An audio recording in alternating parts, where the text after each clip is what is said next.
If you want to know how you can have financial security during your retirement years, stay tuned to the Safety First Financial Show with founder John PENNACHIO. Well, of course, I'm Anita Finley, and you know we have radio shows, so many of them, and I've been doing for so long, and I'm always happy to find people who educate me, just like we try to educate you. And I've been very fortunate to meet a gentleman who is in the financial world, and his name is John PENNACHIO, and I am going to spell that because it's PENNACHIO, PENNACHIO. And he has been educating me on a lot of things in finance that I don't really get normally. And I'm so happy that he's on our radio show so he can help you to know more. You better know more before you trust anybody to give them your money. And the thing I've liked about John is that he just talks and talks about Safety First. That's the name of his company, Safety First Financial. It's really important. You know, you keep talking about retirees. I think it's important for anybody. Yes, the younger you are, of course, the more time you have before you retire, so you can be more aggressive because the market will generally always come back and make money. The closer you are to retirement, there's less time so you have to be, more conservative. But you can. One thing we'll discuss today is even being conservative in a lot of situations, you can make more money than you're making in things like your mutual funds and things of that sort. You'd be surprised. Well, I don't want to be surprised. I want to know what to do, and I'm happy that you're here to tell us. So let me start off, John, with asking you a question. So what has changed in the investment world today compared to the past? And I don't know, we talk of past as what, 50 years ago or 20 years ago? What's the past? Well, most of the people I get in front of, a great deal of them that are retired, own mutual funds. And mutual funds, as you get older, especially retirement age, a portion of that mutual fund is invested in equities, which is in the stock market, and a portion is invested in what they call fixed, which are in mutual funds, they're bond funds. And years ago, when I'm talking years ago, I'm talking about, 10 years ago, 15 years ago, 20 years ago,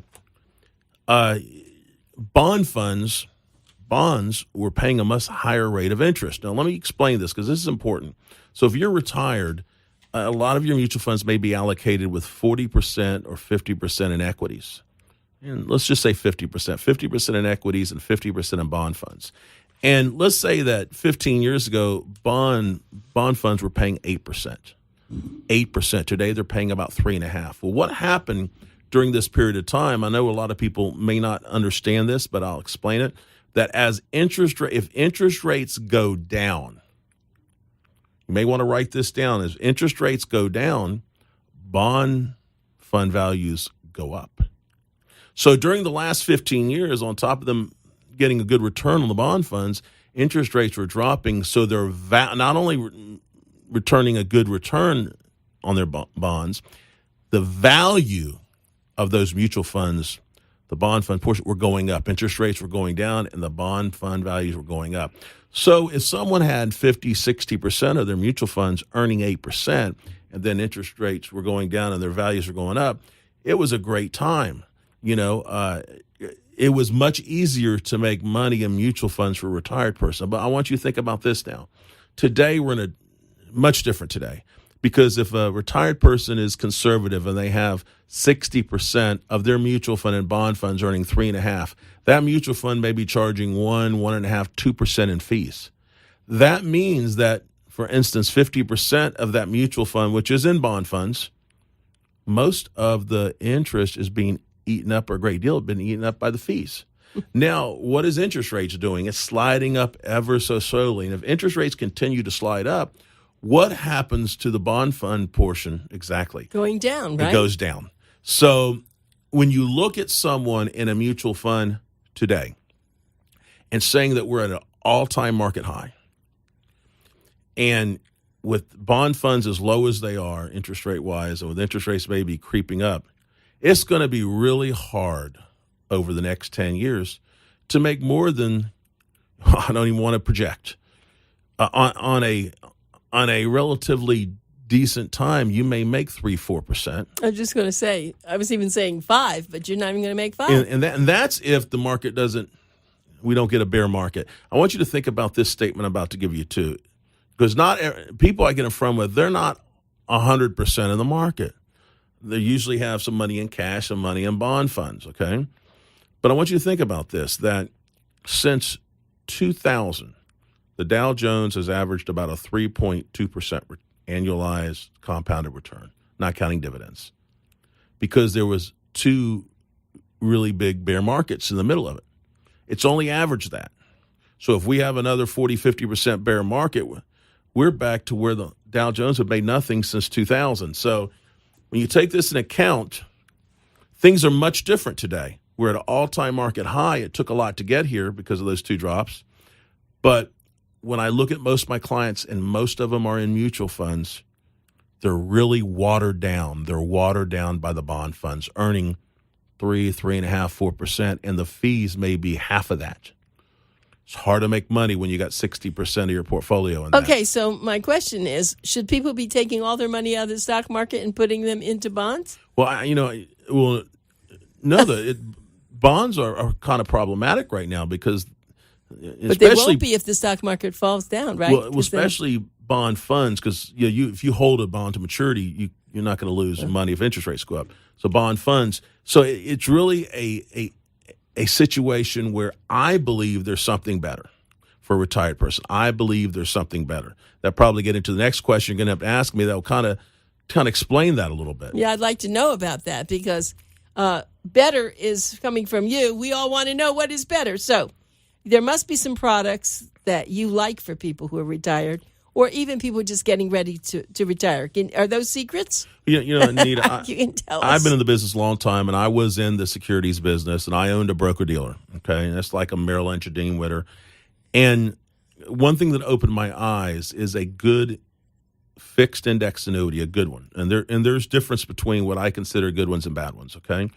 Well, why don't you tell us? Well, before you a fixed go on index with that. annuity, how it works is, there's a penalty period. You can take money out without a penalty. There's things like that. So we have to look at the situation. But the way an index annuity works is the policy's issued, and then at the end of the policy 12 months, if the index or indexes you choose are up, let's say you put $100,000 in and the index is up, and you get a 10% credit.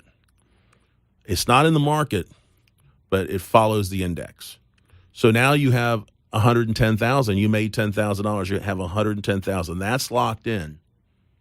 And if the same index retreats, goes down 30% next year, you don't lose any of your principal or any of those gains. Now, the difference between the good ones and the bad ones are some of the older ones have bad caps, maybe a 3% maximum or 4%. That means that if the index went up 10%, you would be capped at 3%. You can't have more than 3%, and that's the difference between a good one and a bad one.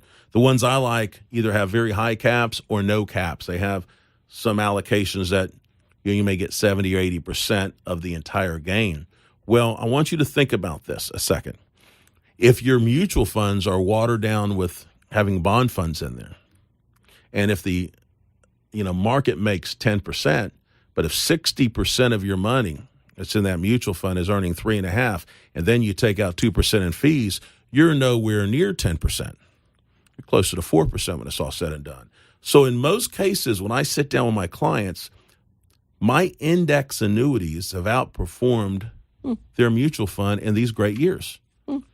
But then it's locked in. Now, think about this. You really got to focus on what I'm about to take, because this gets a little complicated, but let's say that we compare, someone's got a mutual fund, there's $100,000 there, compared to an index annuity with $100,000.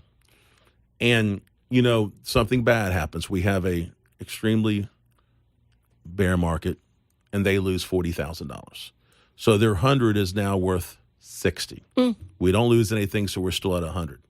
Now think about this, okay? The next year, their mutual fund, and let's say it's a real heavy in equities, so it's going to get most of the gain. So their mutual fund makes 10%. 10% of 60,000 is 6,000. Their mutual fund's now at 66,000, right? Okay. And let's say our index annuity doesn't make 10%; it only makes 6. Well, remember, they made 10% of 60,000, which is 6,000. We still have our hundreds, so 6% of 100,000 is 6,000. once that one bear market occurs, that index annuity doesn't have to make near as much as the mutual fund to pace the same return. But the annuity now has 106,000, the mutual fund has 66. It's going to be awful hard for the mutual fund to ever catch up once you have one big drop. And not forgetting that most mutual funds aren't all equities. They're really watered down by bond funds, which means that usually they're making less than my index annuity. So you could be in a situation where that you could be earning really good returns when the market's going well, locking them in every single year. And if the market drops, not having to lose your principal or all your past gains. Now, Anita, what usually happens after we have a bear market? That's when the market drops back a long ways. What usually happens the next 5, 6, 7 years after that? Usually what happens? Then it goes up again. Right. The market starts going up. So think about this. An index annuity, if you get one that's called an annual reset, that simply means that every year it resets what it's going to make. So let me give you an example. So the next year the market loses 30% and you don't. And the next 5, 6 years the market's recovering. So your 100,000 doesn't go down, but the next 5 or 6 years it captures the gain.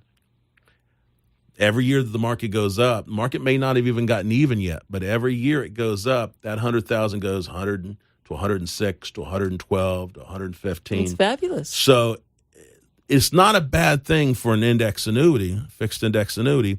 If we hit a bear market, the market loses 50%, you don't lose anything. The next 7, 8 years, you're going to get a lot of gains, and you didn't lose anything to begin with. So through the years, I started to open my eyes and say, for someone retired, I have noticed that the good index annuities in a lot of cases have outperformed a lot of the mutual funds I've gotten in front of in the good years, but they don't have to worry that what's going to happen to their retirement money, to their investments if things go bad.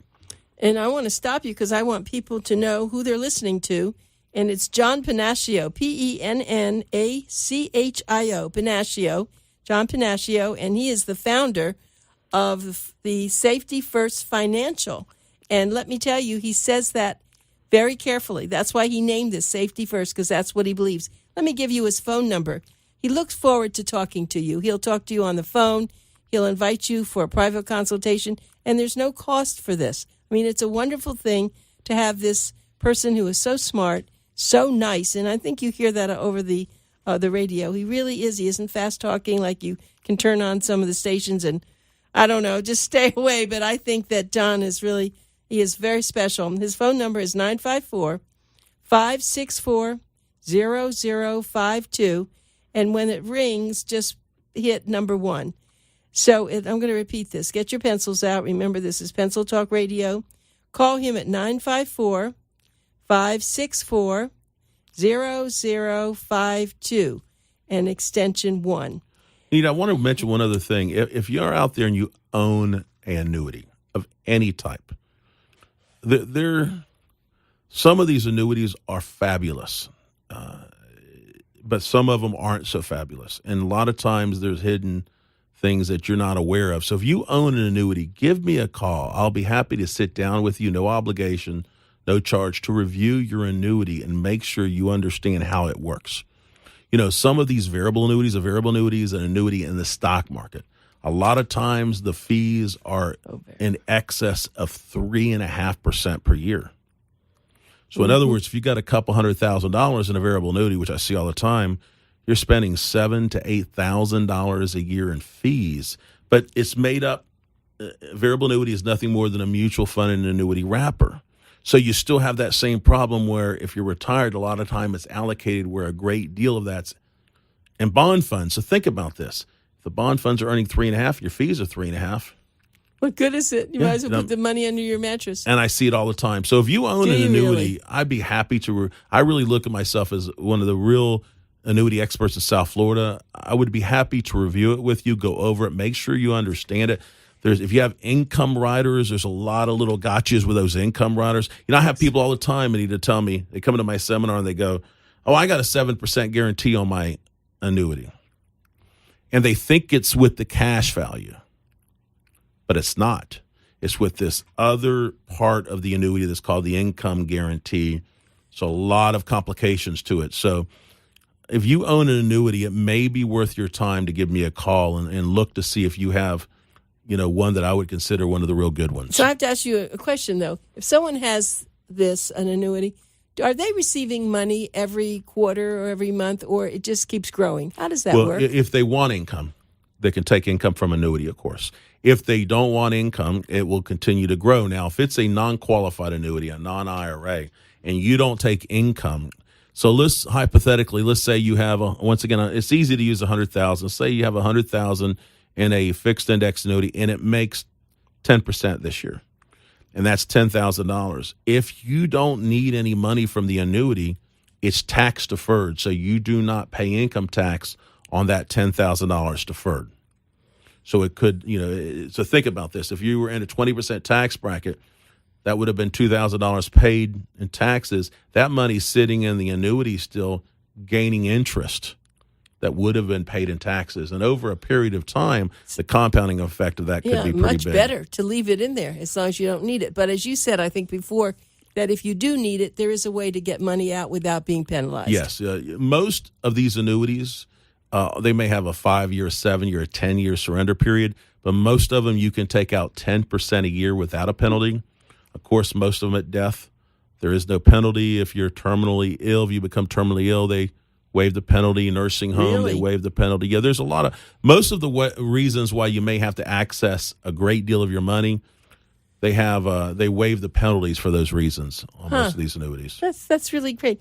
And so I'm just curious, how do you find out about all this information? Are there classes that you take or you get online? You're very experienced. It has to be constant looking and making sure you're keeping up with the latest products and things of that sort. So you call the companies, you want to make sure you talk to people at the companies? And people contact you, and organizations contact you, and insurance companies contact you. But then you really have to break down the product to make sure, because a brochure is one thing and how it really works is something else a lot of times. And I've been doing index annuities for 20 years.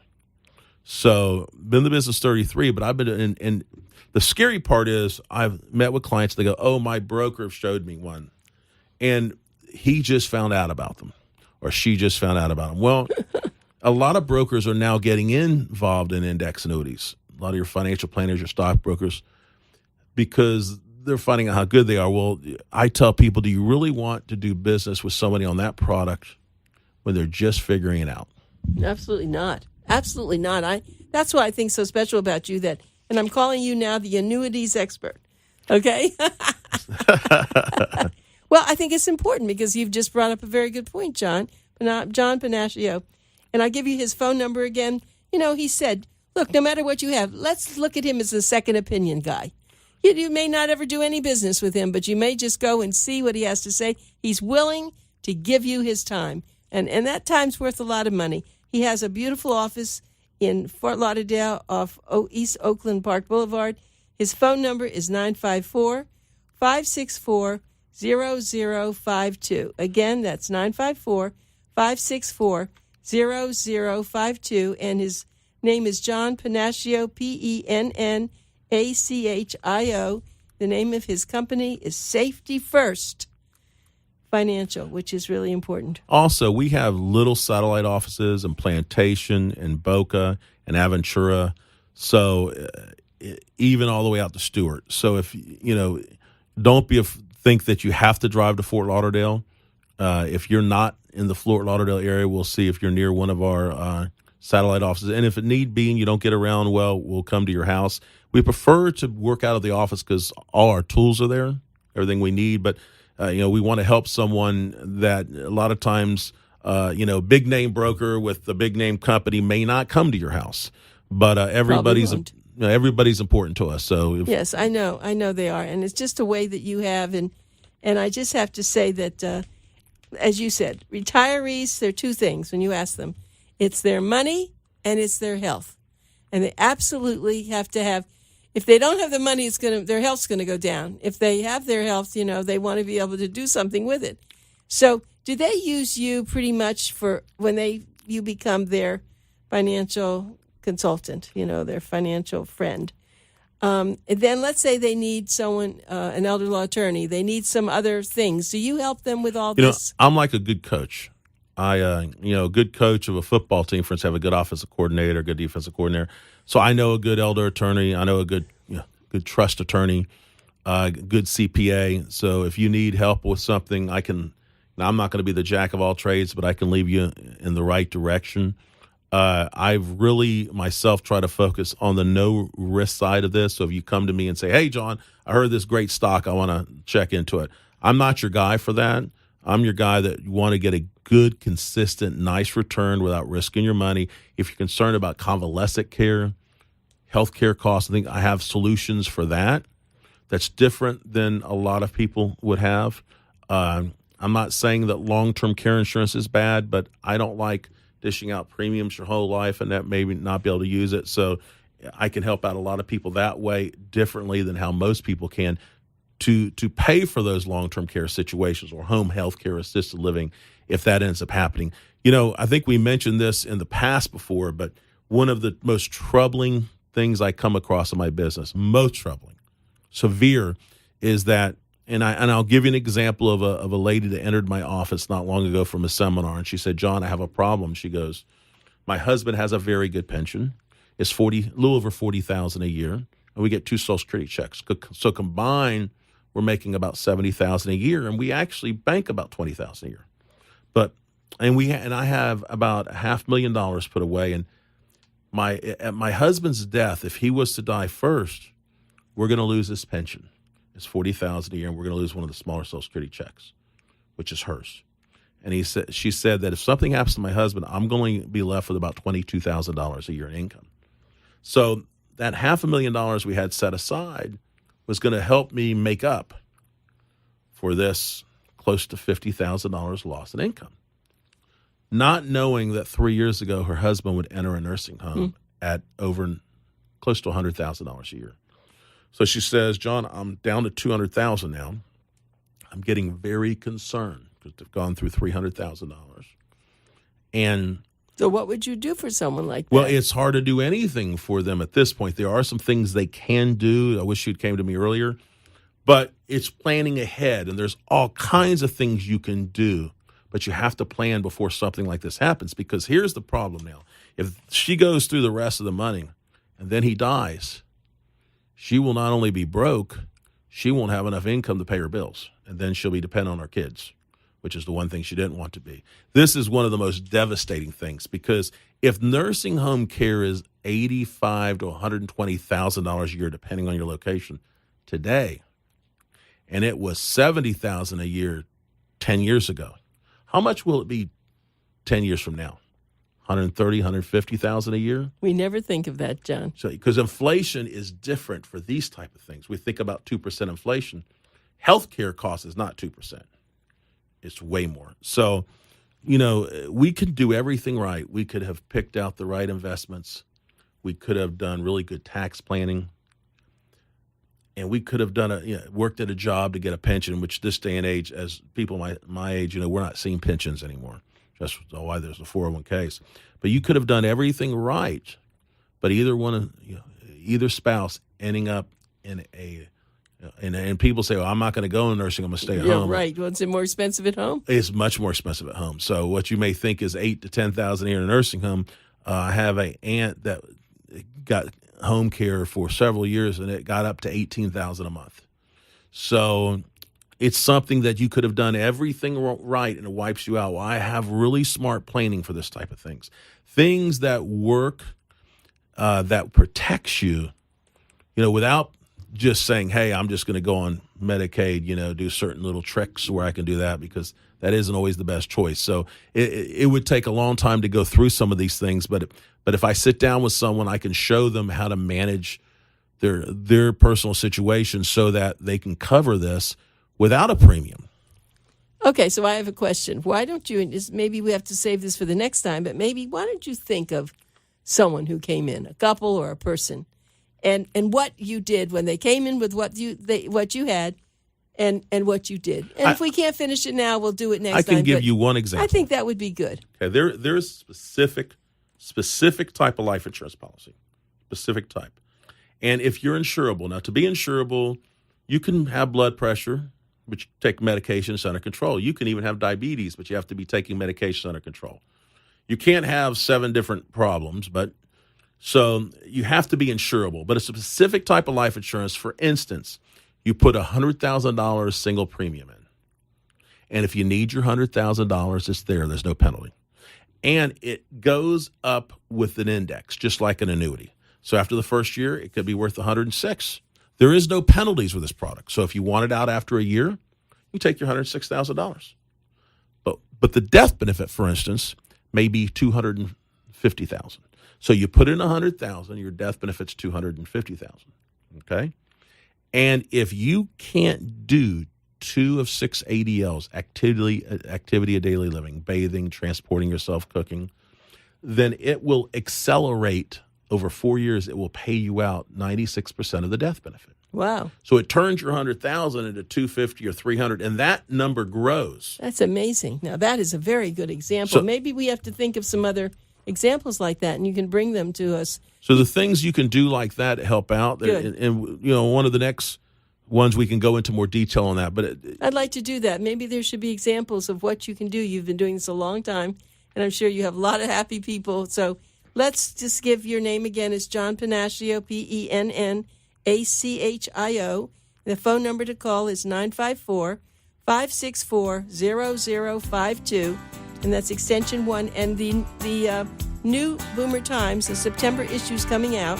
You'll be able to see John's article and his advertising. He does do seminars. You'll see some in September. And we hope that you'll make that phone call to him. Thanks, John. Thank you very much.